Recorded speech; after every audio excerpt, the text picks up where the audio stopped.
السلام علیکم دوستو، ان احادیث مبارکہ کو ملاحظہ کریں اور دوستوں کے ساتھ ضرور شیئر کریں۔ جزاک اللہ۔ حضرت ابن عمر رضی اللہ تعالیٰ عنہ بیان کرتے ہیں، رسول اللہ صلی اللہ علیہ وسلم نے فرمایا، یہ سعد بن معاذ رضی اللہ تعالیٰ عنہ وہ شخص ہے جس کی خاطر عرش لرز گیا، اس کے لیے آسمان کے دروازے کھول دیے گئے اور اس کی نماز جنازہ میں 70,000 فرشتوں نے شرکت کی، لیکن اسے بھی قبر میں دبایا گیا، پھر ان کی قبر کو کشادہ کر دیا گیا۔ مشکوٰۃ المصابیح حدیث نمبر 136۔ حضرت اسماء بنت ابی بکر رضی اللہ تعالیٰ عنہ بیان کرتی ہیں، رسول اللہ صلی اللہ علیہ وسلم خطبہ ارشاد فرمانے کے لیے کھڑے ہوئے تو آپ نے فتنہ قبر کا ذکر فرمایا جس میں آدمی کو آزمایا جائے گا۔ بس جب آپ صلی اللہ علیہ وسلم نے اس کا ذکر فرمایا تو مسلمان زور سے رونے لگے۔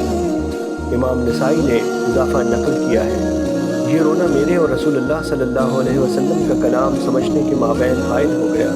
جب ان کا یہ رونا اور شور تھما تو میں نے اپنے پاس والے ایک آدمی سے کہا، اللہ تعالیٰ تمہیں برکت عطا فرمائے۔ رسول اللہ صلی اللہ علیہ وسلم نے اپنے کلام کے آخر پر کیا فرمایا؟ اس نے بتایا، آپ صلی اللہ علیہ وسلم نے فرمایا، مجھے وحی کے ذریعے بتایا گیا ہے کہ تم قبروں میں فتنہ دجال کے قریب قریب آزمائے جاؤ گے۔ مشکوٰۃ المصابیح حدیث نمبر 137۔ حضرت ابو ہریرہ رضی اللہ تعالیٰ عنہ نبی صلی اللہ علیہ وسلم سے روایت کرتے ہیں، آپ صلی اللہ علیہ وسلم نے فرمایا، میت قبر کی طرف جاتی ہے تو صالح آدمی کسی قسم کی گھبراہٹ کے بغیر اپنی قبر میں بیٹھ جاتا ہے، پھر کہا جاتا ہے تم کس دین پر تھے؟ وہ کہے گا اسلام پر۔ اس سے پوچھا جائے گا یہ آدمی کون تھے؟ وہ کہے گا اللہ کے رسول محمد صلی اللہ علیہ وسلم۔ وہ اللہ کی طرف سے معجزات لے کر ہمارے پاس تشریف لائے تو ہم نے ان کی تصدیق کی۔ اس سے پوچھا جائے گا کہ تم نے اللہ کو دیکھا؟ وہ جواب دے گا کسی کے لیے دنیا میں اللہ کو دیکھنا صحیح اور لائق نہیں۔ اس کے بعد اس کے لیے جہنم کی طرف ایک سوراخ کر دیا جاتا ہے تو اس کی طرف دیکھتا ہے، جہنم کے بعض حصے بعض کو کھا رہے ہیں۔ اسے کہا جاتا ہے اسے دیکھو جس سے اللہ نے تمہیں بچا لیا۔ پھر اس کے لیے جنت کی طرف ایک سوراخ کر دیا جاتا ہے تو وہ اس کی اور اس کی نعمتوں کی رونق و خوبصورتی دیکھتا ہے، تو اسے بتایا جاتا ہے کہ یہ تمہارا مسکن ہے، تم یقین پر تھے، اسی پر تم فوت ہوئے اور انشاءاللہ تم اسی پر اٹھائے جاؤ گے۔ پھر برے آدمی کو اس کے قبر میں بٹھایا جائے گا تو وہ بہت گھبرایا سا ہوگا۔ اس سے پوچھا جائے گا تم کس دین پر تھے؟ تو وہ کہے گا میں نہیں جانتا۔ پھر اس سے پوچھا جائے گا یہ شخص کون تھے؟ وہ کہے گا میں نے لوگوں کو ایک بات کرتے ہوئے سنا تو میں نے بھی ویسے ہی کہہ دیا۔ اس کے بعد اس کے لیے جنت کی طرف ایک سوراخ کر دیا جائے گا تو اس کی اور اس کی نعمتوں کی رونق و خوبصورتی دیکھے گا، تو اسے کہا جائے گا اس کو دیکھو جسے اللہ نے تم سے دور کر دیا۔ پھر اس کے لیے جہنم کی طرف ایک سوراخ کر دیا جائے گا تو وہ اسے دیکھے گا کہ اس کا بعض حصہ بعض کو کھا رہا ہے۔ اسے کہا جائے گا یہ تیرا ٹھکانہ ہے، تو شک پر تھا، اسی پر فوت ہوا اور انشاءاللہ اسی پر اٹھایا جائے گا۔ مشکوٰۃ المصابیح حدیث نمبر 139۔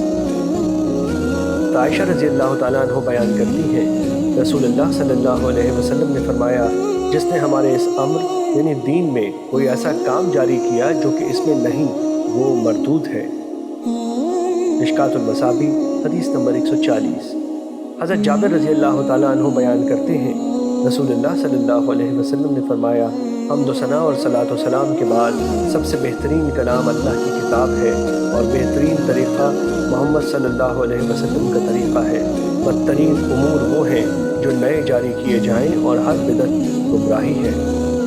مشکوٰۃ المصابیح حدیث نمبر 141۔ حضرت ابن عباس رضی اللہ تعالیٰ عنہ بیان کرتے ہیں، رسول اللہ صلی اللہ علیہ وسلم نے فرمایا، 3 قسم کے لوگ اللہ کو سخت ناپسندیدہ ہیں، حرم میں ظلم و ناانصافی کرنے والا، اسلام میں جاہلیت کا طریقہ تلاش کرنے والا اور بڑی جد و جہد کے بعد کسی مسلمان کو ناحق قتل کرنے والا۔ مشکوٰۃ المصابیح حدیث نمبر 142۔